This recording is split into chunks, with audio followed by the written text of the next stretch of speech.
Hello and welcome to Journey from Data Protection to Cyber Resilience.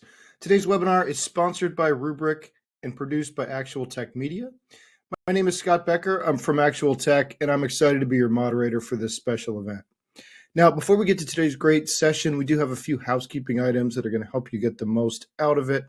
First off, we want this to be an informative event for you, so we encourage any questions in the questions box in your webinar control panel. So not only will we have team members responding to questions during the live event, but we'll also have a dedicated Q&A session at the end of the presentation where we'll discuss in greater detail some of the top questions that you ask. The Q&A panel is also the place to let us know about any technical issues that you might be experiencing. A browser refresh will fix most audio, video, or slide advancement issues, but if that doesn't work, just let us know in the Q&A and we'll provide further technical assistance. Now, second, in the handout section of your webinar control panel, you'll find that we're offering several resources. I'd especially like to call your attention to a case study about how Iron Mountain data centers are taking a proactive approach to modern threats with Rubrik. There are also some links labeled ATM, which stands for Actual Tech Media. One of those is for the ATM Decisions Group, which is a panel of IT decision makers that you can apply to join to participate in some more in-depth events and other opportunities. Also, there's a link to the ATM Event Center, which has our calendar of more upcoming events like this one. So I encourage you to access those resources now and feel free to share them with your friends and colleagues. Now, at the end of this webinar event, we will be awarding a $250 Amazon gift card to one lucky registrant. Of course, you must be in attendance during the live event to qualify for the prize. Official terms and conditions of today's prize drawing can be found in the handout section. Just scroll to the bottom and you'll find the link with the details there. All right, with that housekeeping out of the way, let's get to today's fantastic session. It's my pleasure to introduce you to our presenters today. We have Kanika, Thapar, who's Senior Director of Product Management at Rubrik, and Belynda, Poupard, who's Director for Global Information Technology for Iron Mountain Data Centers. So now I'm going to turn things over to Kanika to get us started. Good morning, good afternoon, and good evening, everyone. And welcome to today's webinar, The Journey from Data Protection to Cyber Resilience. Today, we're joined by Belynda Poupard. She is the Director of Global Information Technology at Iron Mountain Data Centers. Welcome, Belynda. I'll let you introduce yourself first. Thank you, Kanika. I'm really happy to be here. Yes, I'm Belynda Poupard. I'm the Global IT Infrastructure Director at IMDC and responsible for leading the data center IT infrastructure team at Iron Mountain. We support the behind-the-scenes systems, so like the building automation systems that control cooling, power, humidity, lighting, access, as well as CCTV. We have about 16, well, we have a little over 16 data centers around the world, and we protect approximately 2 petabytes of data, as well as a little over 700 virtual servers. A little bit about me. I've been in the IT gig for over 25 years. It's been quite a journey. Throughout my career, I've laid cabling in sand foundries, worked in help desks, as well as have led several leadership positions in infrastructure, operations, network, telecom, anything you can even think of, program management, anything that had to do with IT. I'm passionate about security, as well as the efficiency and problem solving around security through the multiple types of innovation.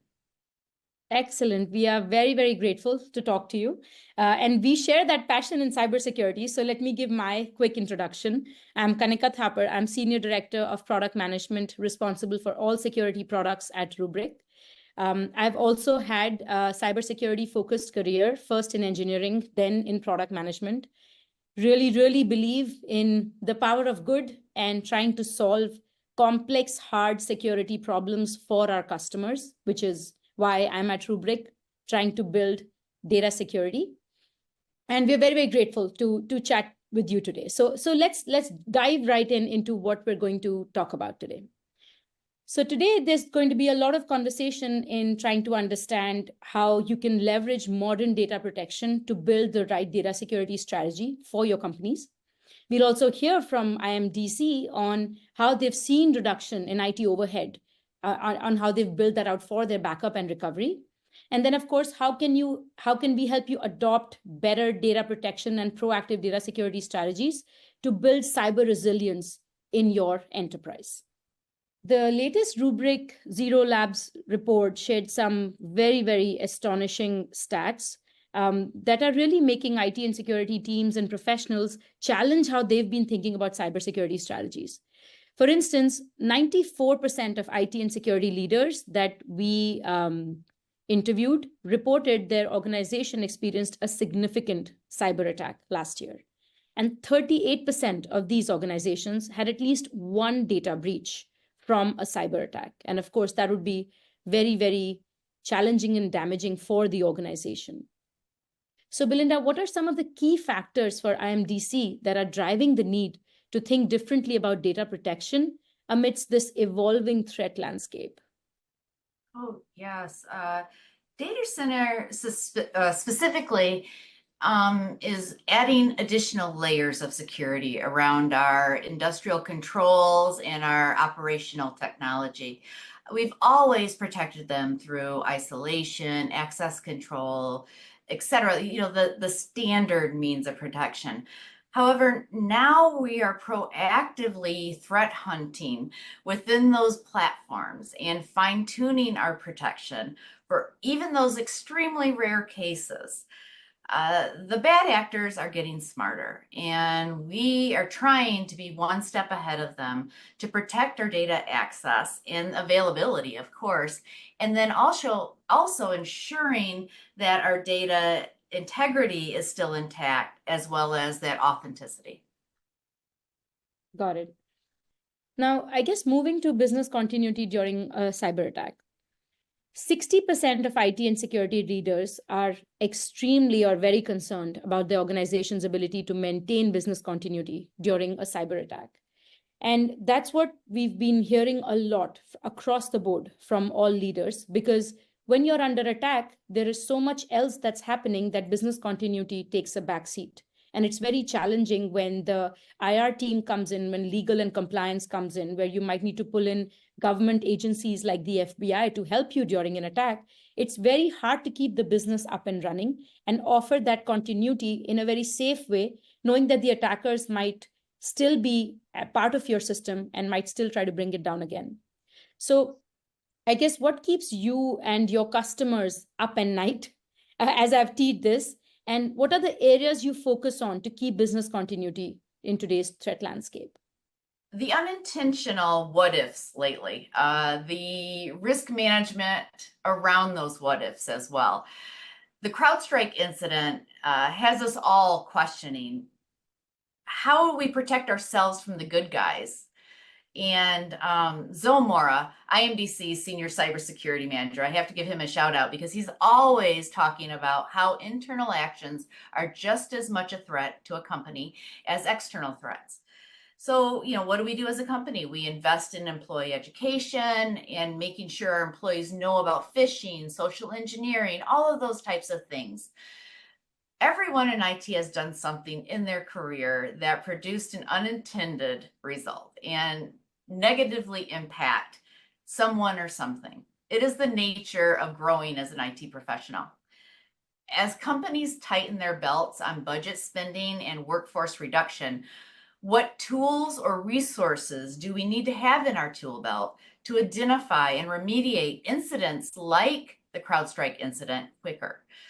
Rubrik assisted us greatly in those early hours when the world was waiting for a response from CrowdStrike. We were able to just go right back to our Rubrik restores, bring our backups, restore some very critical servers to get our on-site teams visibility into our environment again, and we were up and running. And that's a good segue into what a lot of our viewers are interested in, which is cyber resilience, right? What does it really mean? It's a term that's getting used like more and more. It's got a lot of power behind it. What does it mean to IMDC and specifically to you? It's a great question because my opinion or perception of cyber resilience has evolved since Rubrik has come into our purview. When we were looking for a new backup and strategy solution a couple of years ago. when evaluating backup solutions, one of our principal engineers, Bart Hoheimer, saw an opportunity to address several needs for efficiency in evaluating Rubrik and how IMDC could benefit with not only our backup and recovery process, but add protection on multiple levels. And check boxes for our risk and compliance team, data enablement team, as well as our cybersecurity team. We brought in those stakeholders to the backup and recovery discussion and started planning a cyber resilient platform. It was at that time, I feel, that we had a cyber resilient mindset. We all worked together very well before Rubrik, came on, and we all aligned on our cyber strategy. However, we were dependent on multiple tools, individual tools, and we had to aggregate that data to make sure that it all aligned properly. That alignment wasn't always in sync, that data. Rubrik allowed us to all work in the same tool, see the same data, and how it's being used. So I guess I would say I believe cyber resilience is a holistic mindset to evaluate our decision process, to assess the ability to identify and isolate, respond, and recover any chance of business interruption due to a cyber threat. We at IMDC now know what our data is doing and how it's being handled at all times. Our backup and recovery strategy that we were initially looking for is no longer just copying files, but it's a living platform that not only provides value in case of a backup recovery need, but also provides, but also it helps with that potential risk in compliance and cybersecurity challenge that may come up and ransomware attempts. That's a really, really good definition that you've laid out for cyber resilience and exactly how we're thinking at Rubrik. So at Rubrik, cyber resilience is simply defined as cyber recovery plus cyber posture. And it's very close to what you were saying, Belynda, on how we think about this as a holistic strategy on how do you secure your data, how do you build data protection, how do you recover while under an attack? Because we believe, as the world sees now, it's not a question of when, it's not a question of if, it's a question of when you will be attacked. So when you're under attack, do you have a strategy in place to have the right cyber recovery tool in place that can safely recover your data to a clean point in time, and with a very fast RTO, recovery time objective? That's very core to cyber recovery. And then the other arm of cyber resilience is cyber posture. Like you said, how do we enable organizations like IMDC to be able to bring down risk, to be able to figure out what can be the impact or the blast radius of an attack based on where sensitive data is, and to be able to clean up that data, archive unused data, or put the right access permissions on top. So building a holistic plan on cyber recovery and cyber posture is how Rubrik thinks about cyber resilience. So that was a really, really good insight from you. We really, really appreciate that. Now, another question that pops up a lot with our audience and with the market in general is, how is data protection different, or is it not, from data security? And what does data security have to do with cybersecurity and resilience? And you've touched a little bit upon this in your last question already, but I'd love to understand your point of view there. Yeah, to me, data protection is that overall umbrella of what one does to protect data as a whole. And it's a sub-portion of cybersecurity or cyber resilience. Data protection can be vague at times. People throw that around quite easily. But in my mind, it includes data security and the policies and procedures that back up that data security, and the ability to show that I don't know if it's paper trail or that policy trail, procedure trail for risk and compliance, as well as our regional regulations such as PCI, GDPR, etc. Data security, on the other hand, is more focused on that access to that data and what one can do to that data when they're logged in and they're able to see it. So that's a portion of it. And then, of course, you always, again, need to have that documentation. So having the proper logging around that access and manipulation is vital as well. I quite agree. And our take has also been very similar in the sense that data security is a subset of cybersecurity. And like you said, it's also a part of data protection. So cybersecurity, right? I've been lucky to build cybersecurity products before I came to Rubrik. Most of the companies, as we grew up in building cybersecurity products and handling threats, have been around prevention strategies, right? They've been, how do you secure endpoints? How do you secure users? But the end goal, as we see it, is everyone's trying to get to that data of yours, the PII, the sensitive data, the IP of your company and whatnot. So it's that data that everyone's trying to protect, that data that needs to be secure, which is where data protection kind of fits in. But like you said, Belynda, being able to figure out what will be the impact if you lost your sensitive data. How will you recover very quickly while under an attack or a natural disaster so that your business is up and running? You have business continuity while you figure out forensics on what were the attack vectors, what is the damage, and how do we come back from it? What were our compliance requirements that needed to be met? And shifting left even before an attack, how do you make sure that you can drive down risk? Risk reduction is key to that cyber posture strategy for us, for our customers, in figuring out where you need to remove unused permissions, where do you need to archive stale data that might carry sensitivity. So that's the holistic approach that Rubrik looks at as well. And that's why we also believe that data security is a big part of the strategy of cybersecurity that needs to be thought through. So bringing this all together, addressing all the threat landscape challenges that we see, all the attacks that we see, going from a data protection to a cyber resilience approach, what are some of the results IMDC has seen as a result of this shift that you talked about from a legacy data backup solution to building a more cyber resilience platform and strategy? Yeah, IMDC is seeing so many benefits from utilizing Rubrik as our cyber resilience platform. You know, first and foremost, we aligned IT operations, risk and compliance, as well as information security, our cybersecurity team, under a strategy for data protection. And we had cyber resilience in mind. So that collaboration is golden for any success of any type of cyber resilient program. And on the workforce side, I mean, we reduced IT management time by little more than 75% just by doing two things. From what we utilized our old backup solution for, is we consolidated 16 sites into 4 regional sites. And we replaced over 100 different types of backup jobs that we had to have with our old solution. And we reduced that to 10 global SLAs.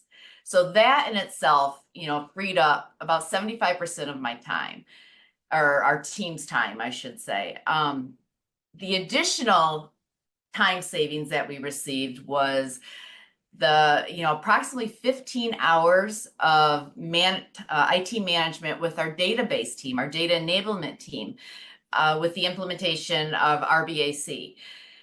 What that did is that it allowed our database administrators the ability to own and manage their own databases, the backup strategies, all of that, which they'd been asking us for years. And we had to, basically help them with that for so long. On top of, just the efficiency gains that we found, we were able to bring back into our inventory over 200 virtual CPUs, almost a petabyte of RAM, I'm going to say, and about 250 terabytes of storage. And basically, we can bring that back into our inventory and reinvest it when we have new builds and, build outs for our future data centers. That's great. That's great. What is your view on the future of data security in this context? And again, is a great question. The threat is only going to get larger, and the bad actors are going to get sneakier. Companies need to invest in their security platforms. And what that means is, yes, not just throwing money at security and saying, do something with it, do something valuable, move that needle. This includes, people and the skill building within those people, the continuous learning within those people, as well as implementing advanced tools such as Rubrik. The increased use of AI and machine learning is only going to get better and better as well. And I feel with what we see in our infrastructure now on our continuous ransomware monitoring and all of that, that's going to be key. People are going to have to, your tools are going to have to be able to differentiate between what's a trend, a good trend, and what's a bad trend. And that's going to get harder and harder. Also, privacy regulations. So I feel like I'm being, a poster child for Rubrik, but I can tell you that that sensitive data module that we utilize at IMDC is phenomenal for these types of things. The privacy regulations are evolving all over the world. And with us being a global company, we need to make sure that what we're saying and what we're telling our customers is true. And with Rubrik in our field or in our pocket, we know that and we can show the proof. So it's really vital to have up-to-date tools, have the ability to be a partner and not just a customer of a product. I think, and that's what we feel with Rubrik, is that we have the ability, is when Rubrik finds things, they're gonna bring them to us, and we can ensure that it's gonna, their tools are gonna be updated. They teach us about it. They will, give us little webinars, as well as when we feel that, hey, we would like to see this, Rubrik's always there, and they're ready to engage and move forward with advancements there as well. So, it's just, we got to be on top of our game. And as I said before, we need to be one step ahead of those bad actors. And I do believe in Rubrik and the ability of them assisting us to be in that position. Great. We really appreciate the shout out.